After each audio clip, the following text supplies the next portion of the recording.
Recuerda siempre estas palabras. Con los demonios no se juega, ellos juegan contigo. Y la familia de Gabriela le tocó vivirlo de la peor manera.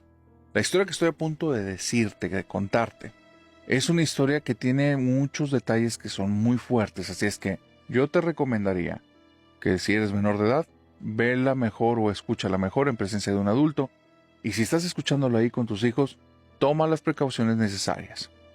La familia de Gabriela vivió literalmente un infierno por casi 6 años. Esta situación que vivieron son situaciones que al día de hoy creen tener la respuesta del por qué ocurrieron, pero no lo sienten justificado. Es importante prestar atención en detalles de esta historia, porque si vives circunstancias similares, te pueden dar las pistas suficientes que tú y tus seres queridos están corriendo un riesgo tremendo y deben de hacer algo. Vamos a contar este contexto. Es una historia que me causa muchas emociones encontradas. El papá y la mamá de Gabriela no tienen tan buena relación. El papá era un sujeto de estos bravucones que para todo siempre llega al punto de los golpes y no le gusta discutir las cosas. Es un sujeto de pocas palabras y que tiende a ser violento. Se ha controlado, busca ser la mejor versión de sí mismo desde que se casó. Ya tiene 2 niños, Gabriela y su hermano menor. Pero aún así de repente, cuando toma, se pone mal, al punto en que en ocasiones la mamá tiene que alejarlo de los niños porque él no se da cuenta que es muy tosco y los puede lastimar. Por otro lado está la mamá de Gabriela. Es una persona que no quiere dejar bajo ninguna circunstancia a su esposo, y no te digo que eso sea la solución a esta situación, para nada. Lo que te digo es que no lo quiere dejar nunca, lo justifica ante todo. Y a pesar que hace cosas que no están bien, ella sigue diciendo, es que ya sabes cómo es. Esta situación, este contexto, es lo que va a permitir que las cosas que vayan ocurriendo no se detengan a tiempo y sigan avanzando. Te vuelvo a decir, es una historia que puede llegar a ser de muchas emociones. Viven en una casa en la que tienen viviendo ahí cerca de 1 año y medio. Una casita pequeña, una casita de apenas 3 cuartos, un lugar chiquitito, los cuartos son pequeñitos, y en un cuarto duermen los 2 hermanos, camas individuales separadas, y en el otro cuarto duermen papá y mamá, y el tercer cuarto es donde tienen un montón de cosas, desde ropa que no están usando por temporada, cosas que han dejado de utilizar y así. En una noche, Gabriela siente que su hermanito se acuesta detrás de ella y le dice al oído, cuídame. Cuando ella le dice, déjame en paz, voltea y ve a su hermano dormido en su cama. Se le hace muy extraño, le da mucho miedo, se va con el hermano y le dice, me jugaste una broma, y su hermanito le dice así, de ¿qué estás hablando? Déjame dormir. Y entonces ella le dice, ¿me puedo dormir aquí contigo? Y se duerme junto con él. Al día siguiente, Gabriela no dice nada, porque andarles quitando el tiempo a papá y a mamá que andan de pleito no es una buena opción. Eso hace que la siguiente noche se vaya a acostar y de repente, en medio de la madrugada, su hermanito va y la levanta bien enojado. No me estás haciendo bromas, me asustaste mucho. Y Gabriela no entiende qué pasa. ¿Qué pasó? No te hagas, te asomaste enfrente de la cama y después te agachaste y te viniste corriendo rápido a tu cama porque no te pude ver cuando corriste, pero yo estabas aquí acostada. No me estés jugando bromas, me asustaste mucho. Y Gabriela le dice, yo estaba dormida. No te hagas, te asomaste enfrente de la cama. Las siguientes noches, la vida de estos 2 pobres niños está espantosa. Ya no pueden dormir en camas separadas. Creían que sí, pero de repente cuando Gabriela sintió que una mano se le pasó justo por enfrente del rostro y era una mano de un adulto, y escuchó la voz de su hermanito que le volvió a decir cuídame, fue algo horrible. Fue una sensación fea, como muy invasiva. Se sentía sucia, invadida. No le podía decir nada a papá y a mamá. ¿Qué le va a decir papá? Porque papá a veces no utiliza ni palabras para expresarse. Mi mamá le va a decir, ya, no molestes a tu papá. Y se la va a llevar, así es que no le dice nada. Pero también el hermanito de Gabriela, pobrecito José, está en su cama y él no quiere ser el cobarde. Él es el niño, es el valiente. El papá le dice, tú eres mi varoncito, tú tienes que mostrar que tienes muchos pantalones. Y entonces, el niño, cuando ve que esa cosa que se asomó está empezando a subirse a la cama y le agarra los piecitos, No quiere ni gritar, pero no aguanta y se hace arriba de la cama. Así es que empieza una discusión al día siguiente. ¿Cómo puede ser que siendo tan grande hagas estas cosas? Tú eres el varoncito, ¿te tienes que agarrar los pantalones o qué? ¿Te da miedo estar ahí dormido? ¿Y quién va a defender a tu hermana si no eres tú? Y el pobre niño ni les cuenta ni qué pasó. Pero Gabriela entiende por cómo ve a su hermano que le está pasando algo. Así es que aquí inicia este instinto entre hermanos de protegerse el uno al otro. Y empiezan a elegir dónde dormirse. Papá y mamá van a estar muy enojados las siguientes semanas. Estos dos huercos que se vienen a la sala en la noche y se quedan los dos ahí tirados, probablemente viendo tele y se quedan dormidos, aunque la tele no está prendida.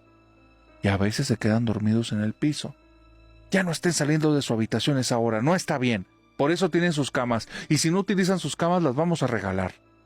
Y los dos pobres muchachos no les pueden contar que cuando se acostaron justos en la misma cama, vieron como una mano venía desde el techo y se posó arriba de los dos y los dos la sintieron al mismo tiempo.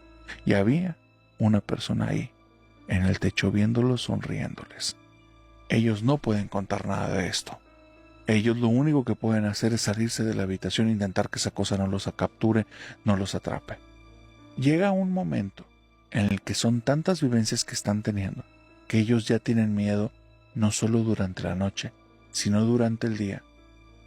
Aquí empiezan las partes en las que te pido tu paciencia y te pido tu comprensión. Esto ya pasó, ya fue así. Pero mamá se da cuenta que algo raro está pasando casi 7 meses después, cuando los niños tienen unos ojos de mapache tremendos, cuando no están comiendo bien, cuando la escuela está llena de reportes, cuando los maestros dicen que no entienden por qué están tan distraídos y se están quedando dormidos en clase.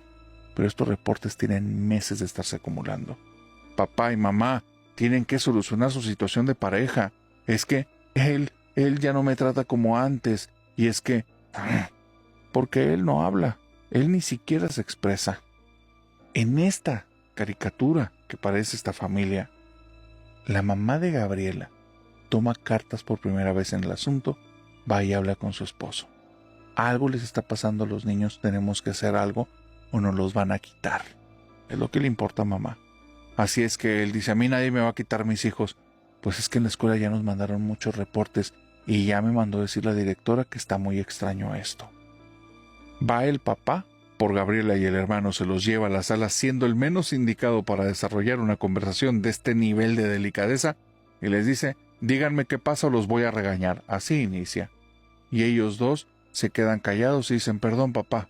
Y él nada más mueve la cabeza de arriba abajo, voltea con su esposa y le dice, ya, ves, ya todo va a estar bien. El sujeto no es bueno con estas cosas, no entiende ni qué está pasando. Le falta a veces la capacidad para comprender, pero se siente tranquilo, es lo que le importa. Y se va a su habitación y nada más les dice, no quiero que vuelva a pasar eso. Y se mete. Entonces, la esposa se da cuenta que los niños tienen mucho miedo y no es del papá. Y ahí es donde una alarma se le prende. ¿De qué pueden tener más miedo que de este tipo cuando toma? Así es que comienza a platicar con ellos y les empieza a pedir que le expliquen qué sucede. Y los niños parece que han visto mucha televisión porque le están contando cada historia de terror. La niña que se parece a mi hermana, mi hermanito que se aparece en el baño, la sombra que se parece a mi hermanito y me habla en el oído, el señor que está en el techo y se empieza a largar en las noches, la cosa que nos persigue hasta la sala y se esconde debajo del mueble, el mueble que se mueve solo en las noches y no nos deja dormir. Y la mamá no puede ni creer, tienen mucha imaginación, pero están tan afectados que tampoco lo puede hacer a un lado. Habla con el esposo y le dice, si están mal, están pasando algo. El esposo se enoja y dice, ahorita voy a ir a hablar con ellos. No, entiende que no. Vámonos de la casa. ¿Cómo que vámonos de la casa? Vámonos de la casa. 5 meses pasan. Los niños están hechos una sopa, están deshechos. Los dos no se pueden mantener despiertos en el día. Cada vez que alguien los toca sobrereaccionan. Están violentos en la escuela. Se esconden de las personas. Cada vez son menos sociables. Y el papá lo mueven de trabajo. Y como este trabajo le queda muy lejos de la casa, ahora sí decide mudarse. Y se cambian de casa. Durante los siguientes meses, la vida regresa a la normalidad. Aunque están en una nueva escuela, eso los ayuda. Ya no les están diciendo los asustadizos, los niños mapache, los dos muchachitos llorones y ya no tienen ningún tipo de apodo. Gabriela y su hermano se protegen el uno al otro, pero en 3 meses la resiliencia de un niño es tremenda. Regresan casi a la normalidad. La vida parece normal. El esposo, con el trabajo que le dieron, que tiene un incremento de sueldo, ya no está tan apretado en costos, en gastos y cosas de ese tipo. Y la casa en la que están se siente más a gusto. Pero es muy extraño porque de repente, un día en la noche, los va a despertar el hermanito de Gabriela, gritando como loco, diciendo: algo está con mi hermana, algo tiene a Gaby, algo tiene a Gaby. Y de repente el señor sale con un bate de béisbol de su habitación creyendo que alguien se metió en la casa, y cuando abre la puerta la niña está llorando arriba de la cama y toda la cama está hecha un desastre. Imagínate por qué. El miedo causa accidentes. El señor se da un enojo, va y le habla a su esposa y dice: mujer, a ti te toca. Estos niños son unos miedosos, no puede ser, no sé qué estás haciendo, cómo los educas. Y la señora: no, perdón.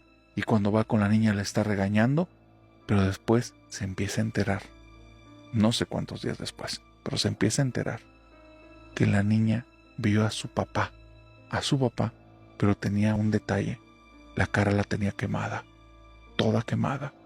Creía que era su papá porque la despertó en la noche, le dijo que quería hablar con ella, y cuando ella se levantó de la cama, él se le acercó y vio que todo el rostro lo tenía achicharrado. Por eso empezó a gritar, por eso el hermanito también empezó a gritar. El hermanito vio una sombra que estaba volteada arriba de la cama y bueno, un desastre. A partir de ahí, el hombre del rostro quemado todo el tiempo hacía acto de aparición. A veces como el hermano, a veces como la hermana, a veces como la mamá. Todo el tiempo está apareciendo y no los deja bien. La mamá, ya desesperada, va a una iglesia, comienza a pedir que la ayuden. Es una iglesia cristiana, así es que viene un pastor junto con un grupo de oración. Vienen y les echan una mano, y cuando están en medio de las oraciones, no pasa nada. Pero esa noche, pobres niños, no paran de gritar. Los meten en una habitación en lo que van a revisar la otra y gritan en esa: aquí está, mamá, aquí está. Descontrolados ya. No los pueden llevar casi por una semana a la escuela porque los niños están tan nerviosos que están mal y se van a dar cuenta y se los pueden quitar. Es el miedo de la mamá.